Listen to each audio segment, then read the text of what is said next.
everybody, and welcome back to Mutti Plays Pokemon Crystal version. Today we are going to finish off fighting against the Pokemon Kanto Federation group of 3 bikers. And then we shall head further east to explore a brand new town. Ooh.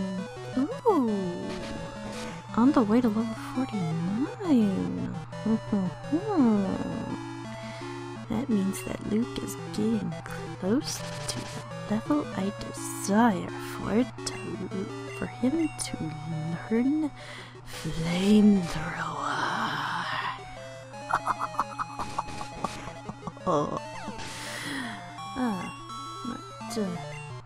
Yeah, pretty awesome. And, let's see. Now, while I do, cut out all the insane grinding that I tend to do, I will admit that, I am the kind of person who likes to grind. Overgrind, honestly, to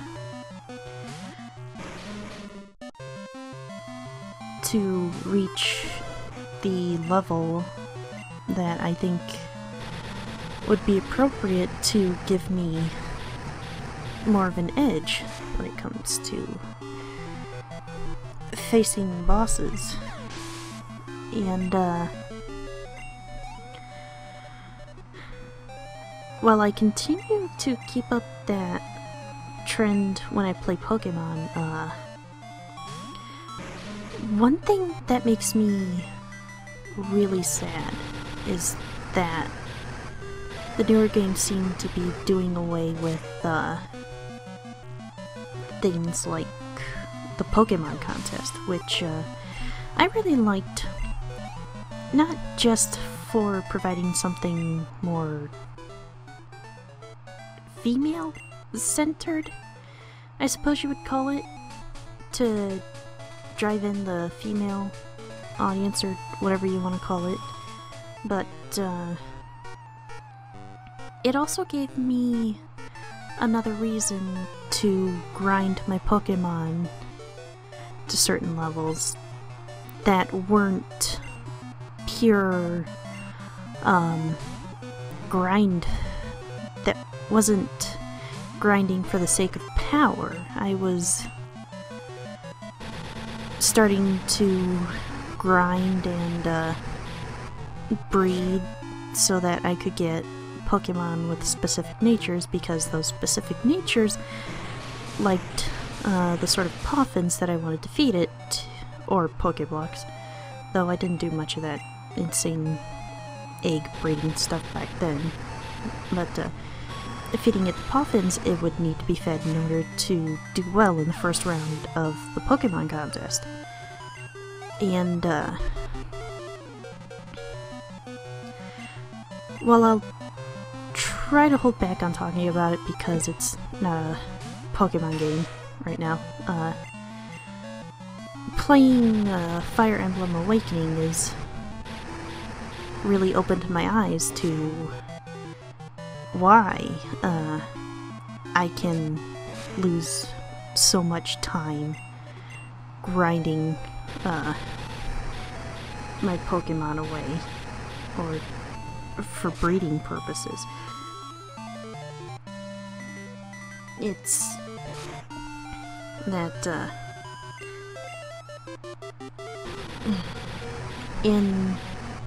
for example, in Fire Emblem Awakening, it has this mechanic where if your units fight in battles with another unit enough, they get these support conversations that help build on character, and if they're of opposite genders, they could possibly get married if they have as supports for certain people. And fighting for the sake of unlocking those supports and learning more and more tidbits of those characters is something that's really, really motivating me to spend hours upon hours in that game. And I don't know the exact number, but I'm fairly certain I'm clocking in somewhere close to 200 right now, and I've barely had that game for more than a month, if even a month. And I will admit it's probably part of the reason why I'm terribly regular with my updates. I do severely apologize for that. But,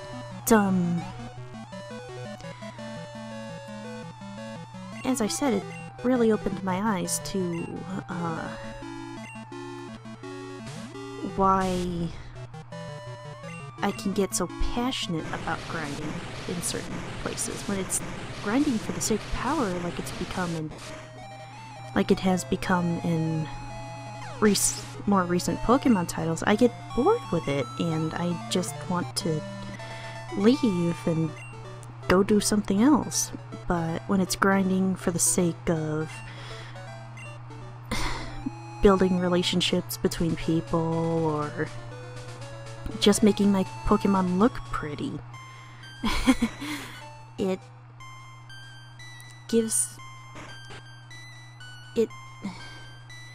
makes it feel less like I'm just mindlessly wasting time, and I'm actually trying to accomplish something. So, I do hope that with Generation 6, they introduce something that, gives me a secondary reason to grind other than just getting my Pokemon to a certain level. But, I've been rambling on much too long, and I have been completely ignoring the fact that we have entered the radio tower. And thankfully the people here have shown that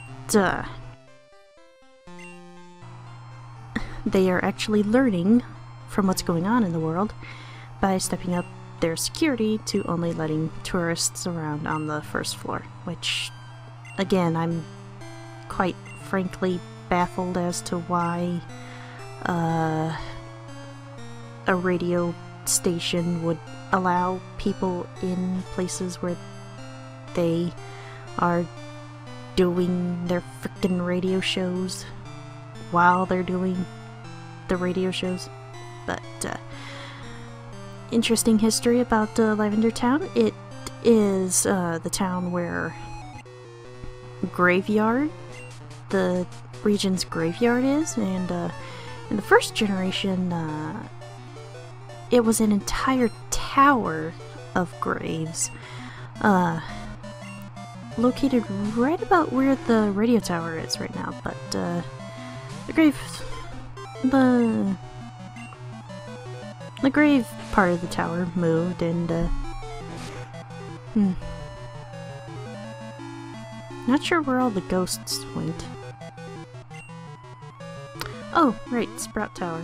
Yeah. And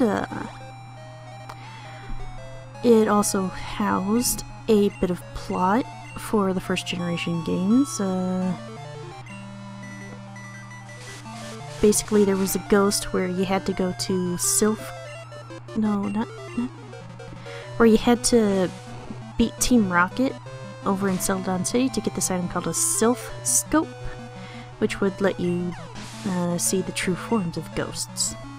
Because in the Lavender Tower there was this ghost blocking the top 2 floors, and I'm forgetting what entirely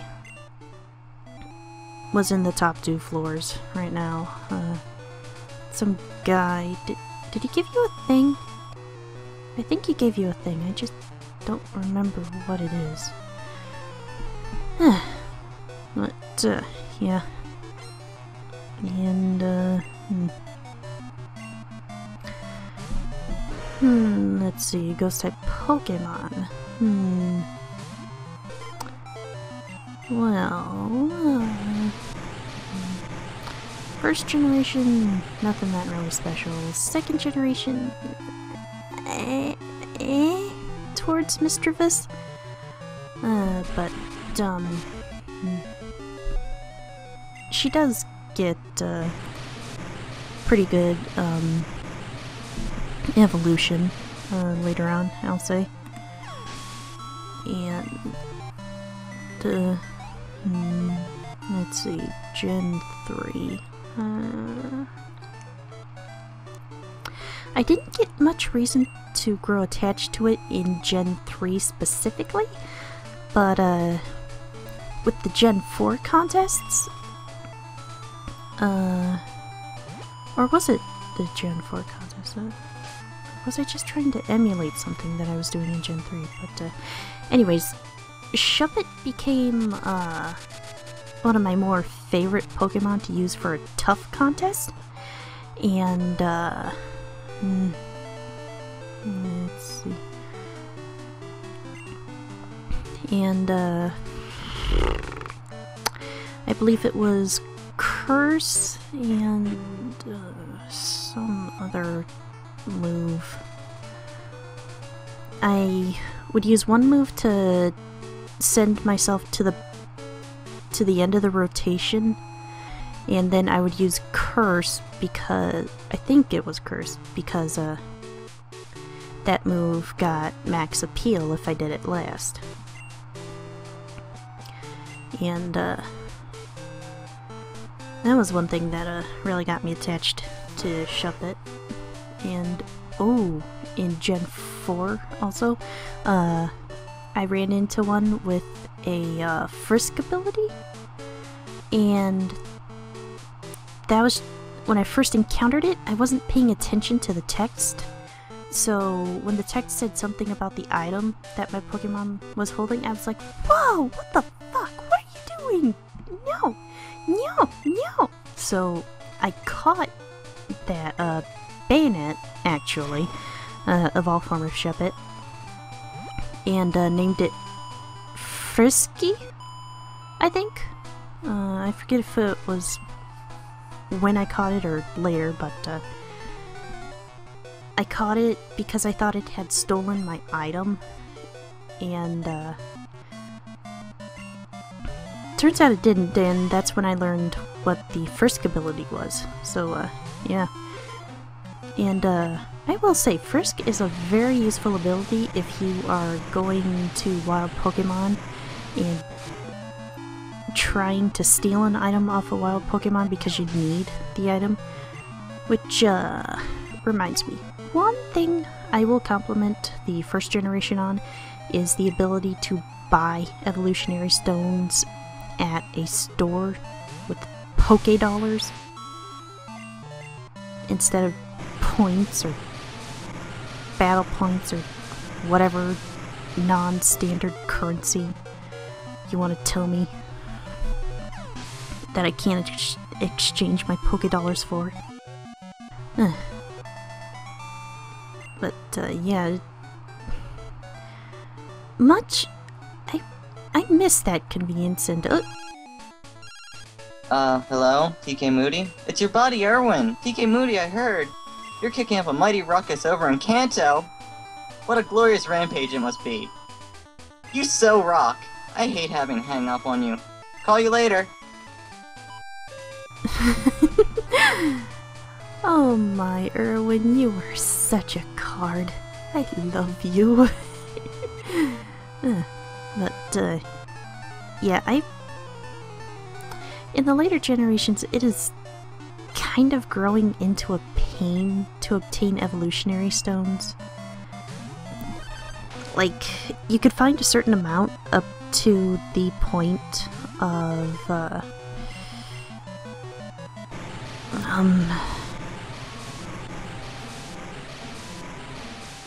just progressing through the plot regularly, but after you found those evolutionary stones, that was pretty much it. And the thing that sucks is that it's pretty much just one stone of each type of evolutionary stone, and just bleh.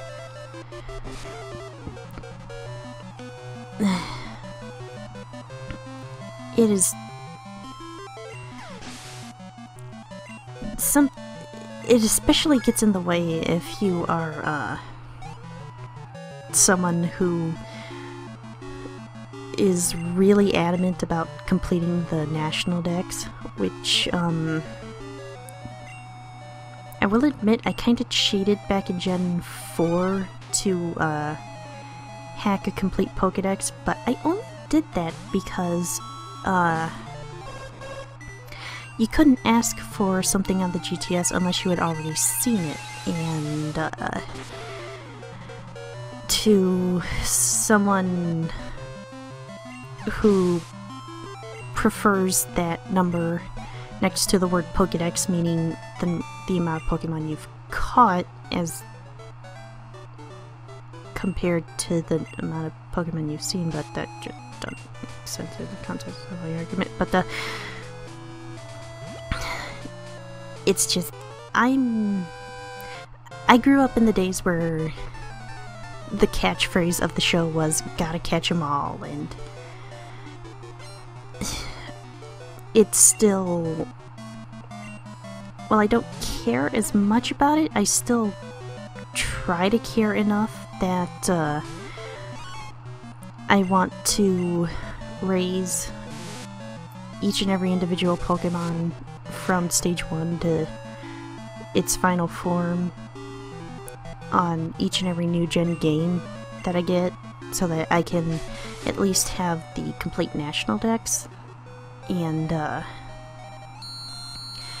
with the difficulty in being able to obtain evolutionary stones these days, it's becoming less and less practical to raise Pokemon from their first stages, which is something I personally prefer when it comes to raising my Pokemon. I don't like catching Pokemon when they're evolved and having to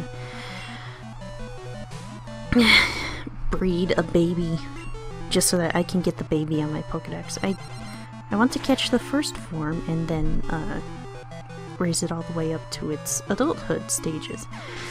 But with the increasing rarity of evolutionary stones as the generations progress, it's becoming more practical to just import the fully evolved Pokemon and then breed the babies and evolve it for any stages in between, and that kind of depersonalizes the raising experience for me. And it's just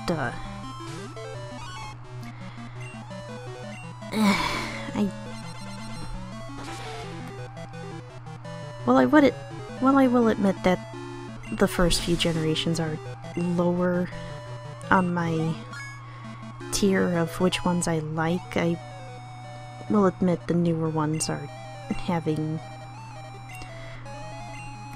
more and more things that just take the fun out of playing the game for me.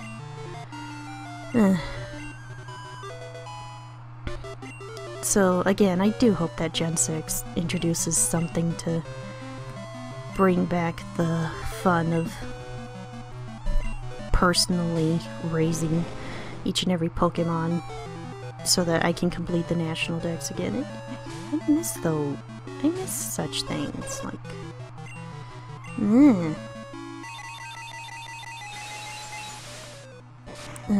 but with this hiker, I am going to have to wrap up my ramblings because I am running out of footage to talk over. So I will see you guys next time as we go to the Kanto power plant.